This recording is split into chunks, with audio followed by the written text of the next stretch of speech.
El meu nom és Gina i vaig morir amb 11 anys el 16 de gener del 2014 a les 15 hores en braços de la meva mare, en presència de la meva família i a casa. Així és com tothom desitjaria morir.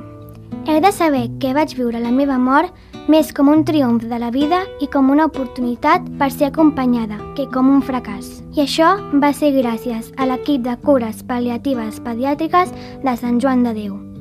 Estic convençuda que la meva família seguirà vivint i ho farà amb alegria. I seguiré vivint jo també, després que hagin entès que la mort no destrueix, només transforma, perquè hi ha una manera més lluminosa d'entendre la mort. Al llibre Seguirem vivint trobareu el monòleg entre una mare i la seva filla, la Gina, que va morir fa un any, després de passar 9 mesos amb l'equip de cures pal·liatives pediàtriques de l'Hospital de Sant Joan de Déu.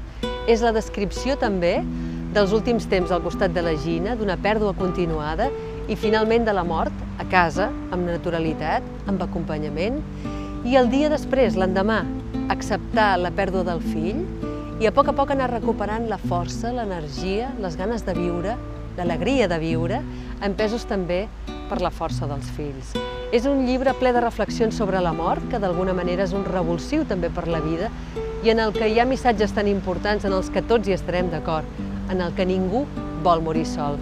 Seguirem vivint és un llibre de comiat a la Gina, de record i sobretot d'agraïment.